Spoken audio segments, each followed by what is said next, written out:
ಎಲ್ಲರಿಗೂ ನಮಸ್ಕಾರ. ನಿಮ್ಮ ಶ್ರಾವ್ಸ್ ಕಲ್ಪವೃಕ್ಷ ಚಾನಲ್ಗೆ ಸ್ವಾಗತ.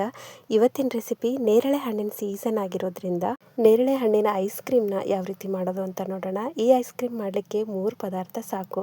ಅಂದರೆ ಹಾಲು, ಹಾಗೆ ಹಾಲಿನ ಪೌಡ್ರು, ನೇರಳೆ ಹಣ್ಣು ಇದ್ದರೆ ಸಾಕು. ಯಾವುದೇ ಸಕ್ಕರೆ ಆಗಲಿ, ಕ್ರೀಮ್ ಆಗಲಿ, ಕಸ್ಟರ್ಡ್ ಪೌಡರ್ ಆಗಲಿ ಬಳಸದೆ ತುಂಬಾ ಸಿಂಪಲ್ಲಾಗಿ ಈ ಒಂದು ಐಸ್ ಕ್ರೀಮ್ನ ಮಾಡ್ಕೊಳ್ಬೋದು. ಹಾಗಾದರೆ ಮಾಡೋ ವಿಧಾನ ನೋಡ್ಕೊಂಡು ಬಿಡೋಣ. ಮೊದಲಿಗೆ ನಾನಿಲ್ಲಿ 1 ಕಪ್ ಆಗುವಷ್ಟು ನೇರಳೆ ಹಣ್ಣನ್ನು ತೊಗೊಂಡಿದ್ದೀನಿ. ಚೆನ್ನಾಗಿ ಹಣ್ಣಾಗಿರ್ತಕ್ಕಂಥ ಹಣ್ಣುಗಳನ್ನ ತೊಗೊಳ್ಳಿ. ನಿಮಗೆ ಕ್ವಾಂಟಿಟಿ ಜಾಸ್ತಿ ಬೇಕು ಅಂದರೆ ಜಾಸ್ತಿ ಪ್ರಮಾಣದಲ್ಲಿ ಕೂಡ ಹಣ್ಣುಗಳನ್ನ ತೊಗೊಳ್ಬೋದು.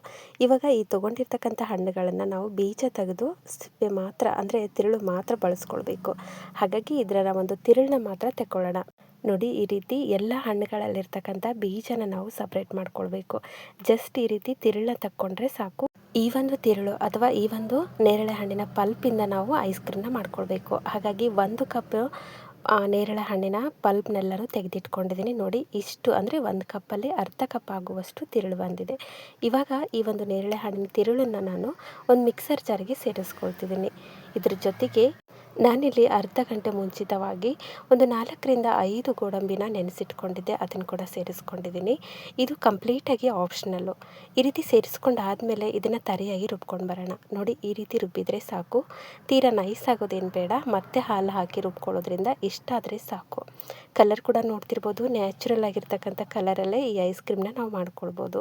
ಇವಾಗ ಈ ಒಂದು ಮಿಶ್ರಣಕ್ಕೆ ನಾನು 1.5 ಕಪ್ ಆಗುವಷ್ಟು ಹಾಲನ್ನ ಬಳಸ್ಕೊಳ್ತಿದ್ದೀನಿ. ಗಟ್ಟಿಯಾಗಿರ್ತಕ್ಕಂಥ ಹಾಲು, ಅಂದರೆ ನೀರನ್ನ ಸೇರಿಸ್ಕೊಂಡಿರಬಾರ್ದು.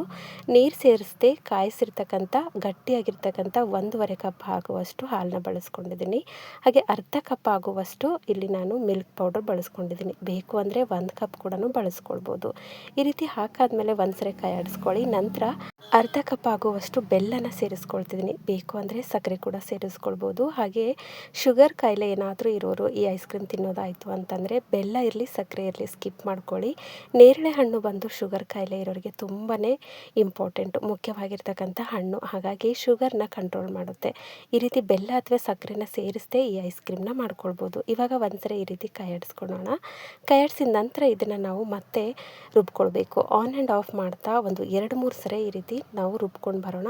ನೋಡಿ, ಈ ರೀತಿ ರುಬ್ಕೊಂಡು ಬರಬೇಕು. ರುಬ್ಬಿದ ನಂತರ ನಿಮಗೆ ಗೊತ್ತಾಗುತ್ತೆ, ಬರೀ ಹಾಲು, ಹಾಲಿನ ಪೌಡ್ರು ಹಾಗೆ ನೇರಳೆ ಹಣ್ಣಿನ ಬಳಸಿ ಮಾಡೋದಾಯಿತು ಅಂದರೆ ಐಸ್ ಕ್ರೀಮು ಕ್ರೀಮಿಯಾಗಿ ಬರಲ್ಲ ಅನ್ನೋ ಡೌಟ್ ಬೇಡ. ಯಾಕಂದರೆ ಈ ಒಂದು ಮಿಶ್ರಣ ನೋಡಿದಾಗಲೇ ಗೊತ್ತಾಗುತ್ತೆ ಪರ್ಫೆಕ್ಟಾಗಿ ಐಸ್ ಕ್ರೀಮ್ಗೆ ಬೇಕಾಗಿರ್ತಕ್ಕಂಥ ಮಿಶ್ರಣ ರೆಡಿಯಾಗಿದೆ.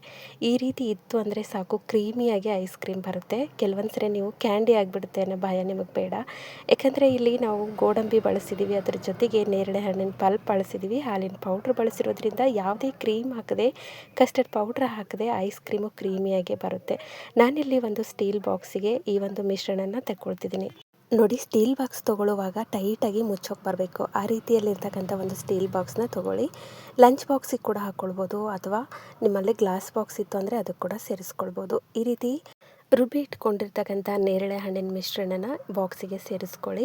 ಇವಾಗ ಸೇರಿಸ್ಕೊಂಡಾದಮೇಲೆ ನಿಮಗೆ ಇಂಟ್ರೆಸ್ಟ್ ಇತ್ತು ಅಂತಂದರೆ ಡ್ರೈ ಫ್ರೂಟ್ಸ್ನ ಸಣ್ಣದಾಗಿ ಕಟ್ ಮಾಡಿ ಕೂಡ ಸೇರಿಸ್ಕೊಳ್ಬೋದು. ನಾನಿಲ್ಲಿ ಪ್ಲೇನಾಗಿ ಇಟ್ಕೊಂಡಿದ್ದೀನಿ, ನೀವು ಬೇಕು ಅಂದರೆ ಸೇರಿಸ್ಕೊಳ್ಳಿ. ಮೇಲ್ಗಡೆಯಿಂದ ಯಾವುದಾದ್ರೂ ಒಂದು ಹಾಲಿನ ಪಾಕೆಟನ್ನು ಕಟ್ ಮಾಡಿ ಈ ರೀತಿ ಕ್ಲೋಸ್ ಮಾಡಿ ಮೇಲ್ಗಡೆಯಿಂದ ಮತ್ತೆ ಟೈಟ್ ಆಗಿರ್ತಕ್ಕಂಥ ಬಾಕ್ಸ್ನ ಮುಚ್ಚಳನ ಕ್ಲೋಸ್ ಮಾಡ್ಕೊಳ್ಳಿ. ಇವಾಗ ಇದನ್ನು ನಾವು ಒಂದು 8 ಗಂಟೆವರೆಗೂ ಫ್ರೀಝರಲ್ಲಿ ಇಡಬೇಕಾಗತ್ತೆ. ನೋಡಿ, ನಾನು ಕೂಡ ಇಲ್ಲಿ ಒಂದು 8 ಗಂಟೆವರೆಗೂ ಫ್ರೀಝರಲ್ಲಿ ಇಟ್ಕೊಂಡಿದ್ದೆ. 8 ಗಂಟೆ ನಂತರ ನಾನಿಲ್ಲಿ ತೆಗೆದು ತೋರಿಸ್ತಿದ್ದೀನಿ. ತುಂಬಾ ಪರ್ಫೆಕ್ಟಾಗಿ ಐಸ್ ಕ್ರೀಮ್ ರೆಡಿಯಾಗಿರುತ್ತೆ. ನಿಮಗೆ ಯಾವುದೇ ರೀತಿಯ ಡೌಟ್ ಬೇಡ, ಐಸ್ ಕ್ರೀಮ್ ಪರ್ಫೆಕ್ಟಾಗಿ ಬರುತ್ತೋ ಇಲ್ವೋ ಅನ್ನೋದು. ಯಾಕಂದರೆ ಗಟ್ಟಿಯಾಗಿರ್ತಕ್ಕಂಥ ಹಾಲು, ಮಿಲ್ಕ್ ಪೌಡ್ರು ಹಾಗೆ ನೇರಳೆ ಹಣ್ಣಿನ ಪಲ್ಪ್ನ ಸೇರಿಸಿರೋದ್ರಿಂದ ಐಸ್ ಕ್ರೀಮ್ ತುಂಬಾ ಕ್ರೀಮಿಯಾಗಿ ಬರುತ್ತೆ. ನೋಡ್ತಿರ್ಬೋದು, ನೀವು ನೋಡಿದಾಗಲೇ ಗೊತ್ತಾಗುತ್ತೆ. ಆ ಒಂದು ಎಡ್ಜಸ್ಸಲ್ಲಿ ಕೂಡ ನಿಮ್ಗೆ ಐಸ್ ಕ್ರೀಮು ಯಾವ ರೀತಿಯಲ್ಲಿ ಕ್ರೀಮಿಯಾಗಿದೆ ಅಂತ ಗೊತ್ತಾಗ್ತಿದೆ. ಒಂದ್ಸರಿ ಚೆಕ್ ಮಾಡ್ಕೊಳ್ಳಿ. ಇನ್ನೂ ಸ್ವಲ್ಪ ಏನಾದರೂ ನೀರು ಅನಿಸಿತ್ತು ಅಂತಂದರೆ 8 ಗಂಟೆವರೆಗೂ ಇಟ್ಟರೆ ಯಾವುದೇ ರೀತಿಯ ನೀರು ಅನಿಸೋದಿಲ್ಲ. ಅಕಸ್ಮಾತ್ ತಿಳಿ ಇತ್ತು ಅಂದರೆ ಇನ್ನು 1 ಅವರು ಜಾಸ್ತಿ ಇಟ್ಕೊಳ್ಳಿ. ಇವಾಗ ನೋಡಿ, ಕಟ್ ಮಾಡಿ ತೋರಿಸ್ತಿದ್ದೀನಿ. ತುಂಬಾ ಈಸಿಯಾಗಿ ಕಟ್ ಆಗುತ್ತೆ. ಕ್ರೀಮಿಯಾಗಿ ಯಾವುದೇ ಕ್ರೀಮ್ ಬಳಸದೇ ಇದ್ದರೂ ನೇರಳೆ ಹಣ್ಣಿನ ಐಸ್ ಕ್ರೀಮು ತುಂಬಾ ಈಸಿಯಾಗಿ ಮಾಡ್ಕೊಳ್ಬೋದು ಮನೇಲೆ. ನೋಡಿ ಎಷ್ಟು ಸಿಂಪಲ್ ಆಗಿ ಕಟ್ ಆಗ್ತಿದೆ, ಹಾಗೆ ಕ್ರೀಮಿಯಾಗಿ ಕೂಡ ಬಂದಿದೆ.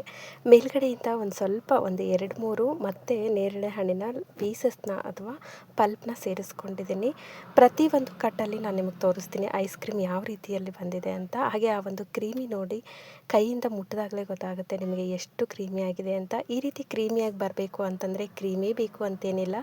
ಮಿಲ್ಕ್ ಪೌಡ್ರು, ಗಟ್ಟಿಯಾಗಿರ್ತಕ್ಕಂಥ ಹಾಲು, ಯಾವುದಾದ್ರೂ ಒಂದು ಹಣ್ಣಿನ ಪಲ್ಪು ಅಥವಾ ತಿರುಳಿದ್ರೆ ಸಾಕು, ನಾವು ಐಸ್ ಕ್ರೀಮ್ನ ಕ್ರೀಮ್ ಇಲ್ಲದೆ, ಕಸ್ಟರ್ಡ್ ಪೌಡ್ರ್ ಇಲ್ಲದೆ ಮಾಡ್ಕೊಳ್ಬೋದು. ನೋಡಿ ಎಷ್ಟು ಕ್ರೀಮಿಯಾಗಿದೆ ಅಂತ. ಪ್ರತಿ ಒಂದು ಕಟ್ಟಲ್ಲಿ ಕೂಡ ಐಸ್ ಕ್ರೀಮ್ ತುಂಬಾ ಪರ್ಫೆಕ್ಟ್ ಆಗಿದೆ. ಈ ಹಿಂದೆ ಕೂಡ ಹಲವಾರು ರೀತಿಯ ಐಸ್ ಕ್ರೀಮ್ ರೆಸಿಪಿಗಳನ್ನು ನನ್ನ ಚಾನಲ್ನಲ್ಲಿ ಅಪ್ಲೋಡ್ ಮಾಡಿದ್ದೀನಿ. ಇಂಟ್ರೆಸ್ಟ್ ಇತ್ತು ಅಂದರೆ ಒಂದ್ಸರಿ ಚೆಕ್ ಮಾಡ್ಕೊಳ್ಳಿ. ಐ ಹೋಪ್ ಇವತ್ತು ನಾನು ಮಾಡಿರ್ತಕ್ಕಂಥ ಈ ಒಂದು ರೆಸಿಪಿ ನಿಮಗೆ ಭಾಳ ಇಷ್ಟ ಆಗದ ಅಂದ್ಕೊಳ್ತೀನಿ. ಇಷ್ಟ ಆಗಿದ್ದರೆ ದಯವಿಟ್ಟು ನನ್ನ ಚಾನಲ್ನ ಸಬ್ಸ್ಕ್ರೈಬ್ ಮಾಡ್ಕೊಳ್ಳಿ.